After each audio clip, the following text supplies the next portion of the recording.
In today's video, I'll teach you how to fix something went wrong, try again later in UpScrolled app.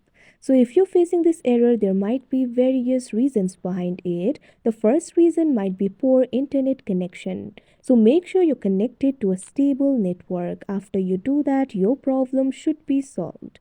If your problem is still not solved, there might be some problem because of the cache. So in that case, what you have to do is clear the cache of the app. For that, launch open app library of your device. Find the application for UpScrolled and long press on it. Now tap on this option app info that you can see on the screen. Now once you do that, you'll be led to the app info interface. You can see various options over here. Tap on this option storage and cache that you can see at third.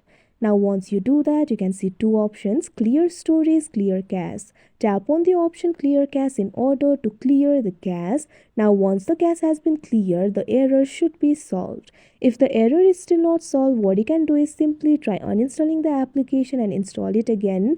After that, your problem will surely be fixed. If the error still persists, try restarting your device. Sometimes the problem might be caused because of the temporary software glitches. So for that, long press on the power button. You'll be able to find various options over here. Tap on the option restart and the device will be restarted. Now your error must be fixed. So that is how you fix something went wrong. Try again later in UpScrolled app. I hope you found this video helpful. Thank you for watching.